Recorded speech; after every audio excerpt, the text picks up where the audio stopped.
Salut, bienvenue sur ma chaîne. Alors au programme du jour, dans ce tuto, je vais te montrer les contrôles qu'on doit effectuer à la suite par exemple d'un entretien ou pour préparer un contrôle technique. Je vais te montrer un petit peu tout ça de l'intérieur, sous le véhicule, contrôle des jeux, les cylindres blocs, etc. Allez, c'est parti. Quand on se retrouve dans le véhicule, donc en fait, le premier truc à regarder, bon, alors l'autoradio, la clim et tout, ça on s'en fiche. Par contre, tu regardes que les warnings, en fait, que la touche elle marche, que le verrouillage, tu vois, il fonctionne. Donc ça, c'est obligatoire. Il va falloir aussi contrôler, tu vois, tous tes ouvrants. Est-ce que tes portes, en fait, elles vont s'ouvrir, intérieur, extérieur. Est-ce que ta vitre, elle va descendre et monter? Ça, c'est obligatoire. Imagine, tu as un accident, il faut quand même que tu puisses sortir du véhicule. Donc ça, c'est contre-visite directe, forcément, si tu as une porte. Moi, ce que j'aime bien faire aussi, tu vois, c'est prendre la ceinture de sécurité. Tu vas la tester comme ça, voir si elle bloque et la mettre, en fait, tac, dans la boucle. Et tu regardes si tes boucles, en fait, elles s'attachent bien. Et pareil, des fois, tu as des boucles de ceinture qui ne tiennent pas. Et ben, ça, c'est contre-visite aussi direct. Voilà, donc au niveau de la tringlerie, voir si le jeu, il est correct. Au niveau du poste de conduite, donc bon, bah après là je te laisse tester, tu vois, tu regardes tes essuie-glaces s'ils fonctionnent. Tu vas regarder aussi, bien sûr, tu vas faire tous les éclairages, hein, le contrôle, ça je te montre pas, mais veilleuse, code, phare, anti-brouillard, etc., clignot. Et enfin, dernier contrôle, en fait, tu vas contrôler que tu n'aies pas de jeu, tu vois, dans ta colonne de direction. Tu vois, là, je le prends le volant, je le fais bouger comme ça et comme ça, voir si ta colonne, en fait, elle est en bon état. Hein, donc voilà. Écoute, j'oublie peut-être des contrôles, mais en tous les cas, ceux-là, c'est les principaux pour l'intérieur. Hop, on se retrouve compartiment moteur. Donc là, je vais regarder, tu vois, il faut contrôler, alors celui-là, il est nickel. Il faut contrôler, tu vois, s'il n'y a pas de fuite hein, au niveau gasoil, au niveau huile, on reverra un peu tout à l'heure. Mais en tous les cas, voilà, imagine, tu as une fuite au retour, là, que c'est plein de gasoil et tout, ça c'est contre-visite, donc tu regardes un petit peu tout ça. Très important, tu regardes si ta batterie, elle est bien fixée. En fait, il faut qu'elle soit solidaire de ta voiture. Pareil, en cas d'accident, imagine, tu aurais le plus-moins, il touche le capot, ça peut mettre le feu. Donc voilà, ça c'est des petits points à voir. Donc voilà, si tout est bon, les bouchons, les machins. Aussi, maintenant, il regarde le niveau d'huile, tu vois, qu'il soit pas trop élevé, parce que s'il est trop élevé, en fait, elle va consommer de l'huile et elle va polluer. Donc ça, c'est pareil, c'est à faire attention. Donc après, vite fait, hein, au niveau des vitrages, voir si t'as pas donc un impact, tu sais, sur le pare-brise ou t'as pas une vitre pétée, si tes essuie-glaces donc ils sont en état correct. Donc ça, c'est à contrôler. Un petit truc sur les feux, tu sais que des fois, alors cela c'est pas le cas, mais des fois les feux, tu sais, ils sont opaques. Ils deviennent opaques et du coup, si c'est opaque, ça peut être contre-visite parce que ton faisceau lumineux, il est pas correct et il peut éblouir et moins voir. Donc ça, pareil, contre-visite. Alors tu vois, premier test que moi j'aime bien faire, je l'ai levé très peu la voiture, je vais contrôler en fait si mon frein à main en fait il est correctement réglé. Alors entre guillemets parce qu'un contrôleur technique lui va avoir un banc qui va te mesurer pile poil en fait la force de freinage, etc. Mais par contre tu peux contrôler facilement en fait savoir si tes freins, tu vois, ils ont besoin d'être démontés, nettoyés et réglés. Donc pour ça, tu vois, j'ai ma roue qui est libre, je vais mettre 2 crans de frein à main. Et je vais voir en fait sur les deux côtés, tu vois, si la force qui se passe, si elle est la même partout, quoi. Ok. Donc là, je mets 2 crans. Tac. Tu vois, et là, je viens contrôler. Tu vois, il tourne. Allez, il tourne, ça va, mais ça l'a durci. Donc là, je vais faire pareil de l'autre côté et je contrôle en fait si la force est la même. Là, maintenant, je remets 2 crans supplémentaires.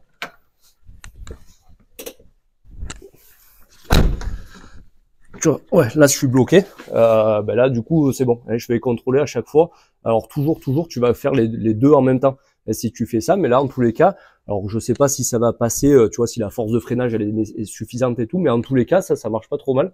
Tu vois que ton freinage, il faut qu'il soit pareil des deux côtés.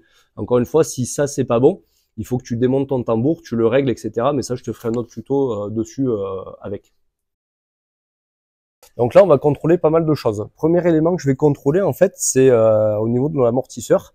Tu vois, je vais prendre le ressort à la main et je vais venir le tirer comme ça. Ok. Là, s'il y a du jeu, en fait, ça veut dire que ma coupelle d'amortisseur là-haut, la coupelle d'amorto, en fait, c'est ce qui va te lier, alors ta jambe de force, tu vois, ton amortisseur et tout, à ta caisse. Hein. Donc ça, il y a un cylindre bloc, un roulement.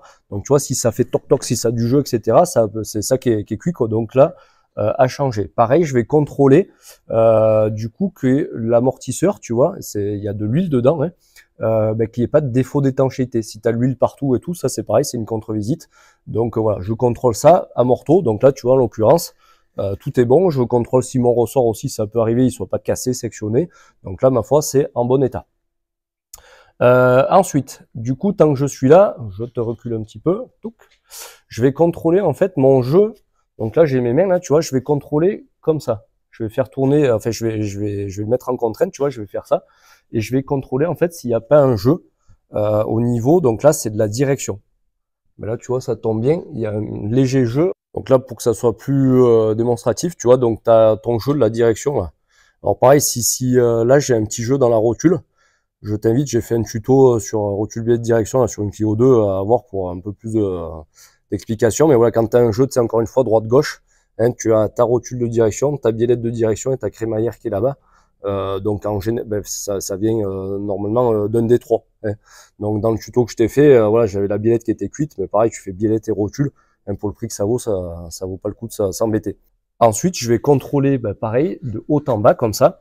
Tac, tac. Donc là, si j'ai un jeu, ça peut être la rotule de pivot, donc qui est sous le triangle.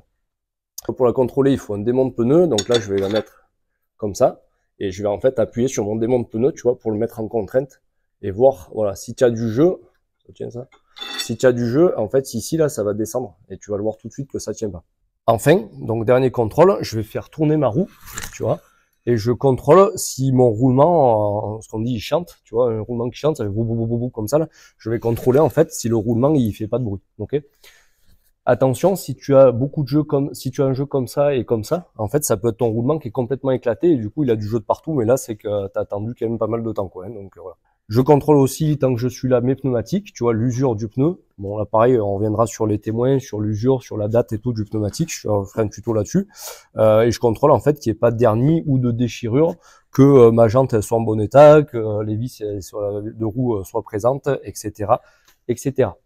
On va s'intéresser maintenant aux freins. Donc là, flexible de frein, il faut que le tuyau rigide, tu vois, il soit en bon état. Il faut que ton flexible, en fait, alors c'est chaud à voir, mais il faut pas qu'il soit craquelé, tu vois. S'il est craquelé, en fait, c'est comme un pneu, c'est qu'il est vieux, il est prêt à péter. Donc ça, il faut le changer. Il faut contrôler aussi, dans le pire des cas, tu vois, t'es pas dernier sur le flexible.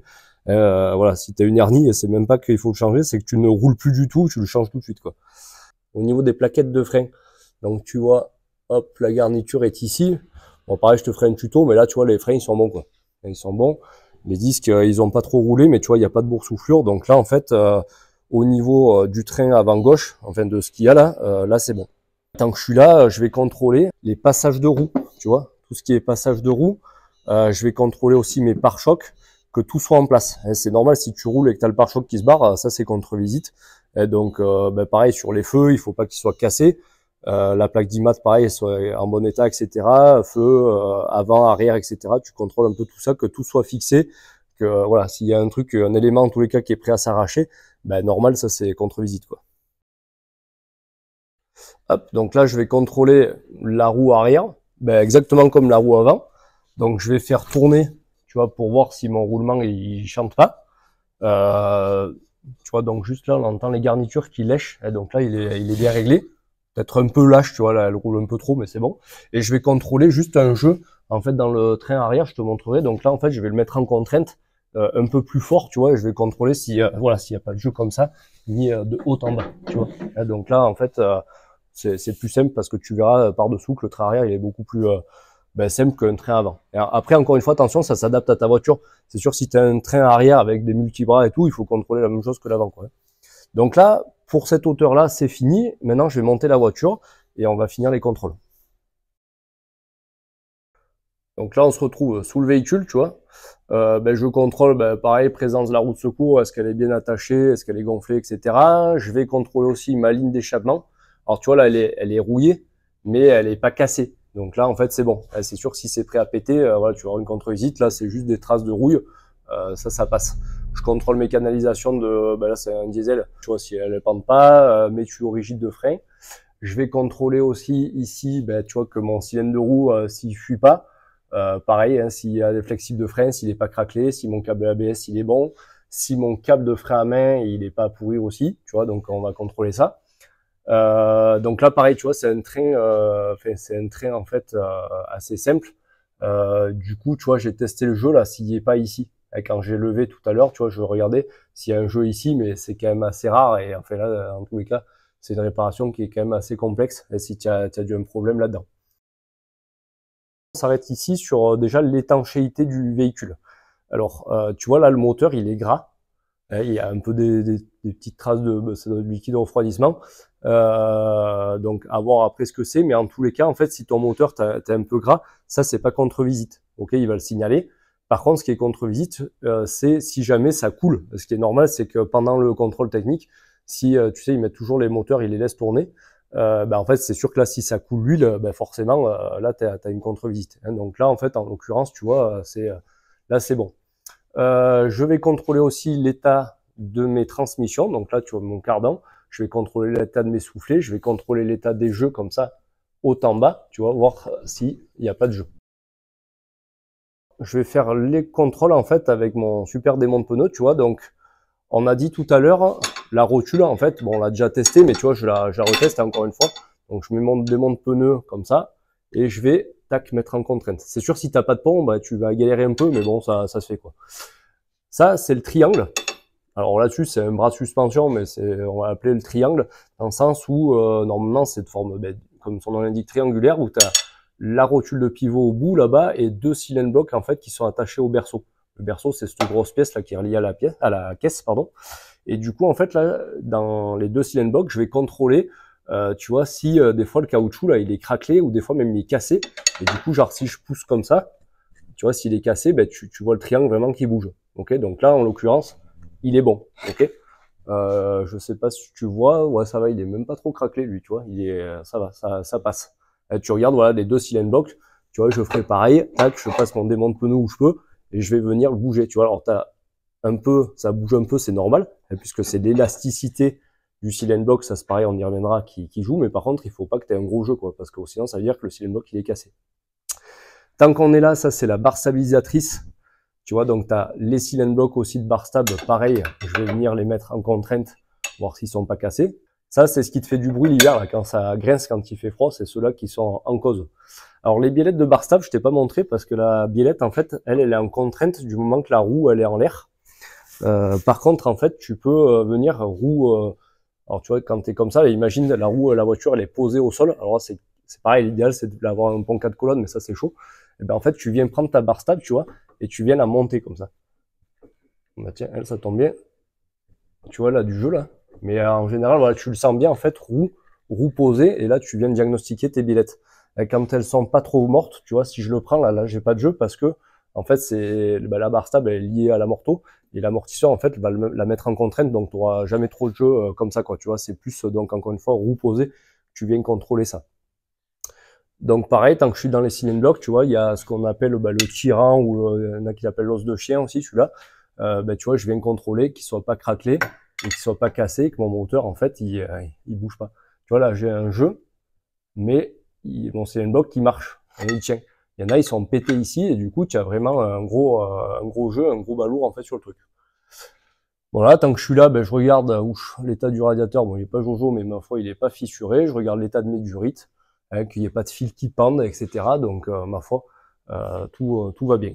Ok, juste pour finir avec la direction, je contrôle mes soufflets de crémaillère.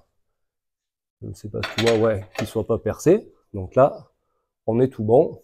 Je contrôle du coup l'avant du véhicule, pareil, les pare-chocs, etc. Ça, je contrôle aussi, tant que j'y suis, ma courroie d'accessoires, savoir si elle est pas craquelée. Donc là, hop, je la tourne. Alors, je vois te montrer là, mais ma faute, c'est pas craquelé en tous les cas. Voilà. C'est tout pour cette vidéo. Comme d'habitude, j'espère que si ça t'a plu, n'hésite pas à la partager, n'hésite pas à t'abonner à la chaîne. Et puis, on se retrouve plus tard pour d'autres tutos. Allez, salut!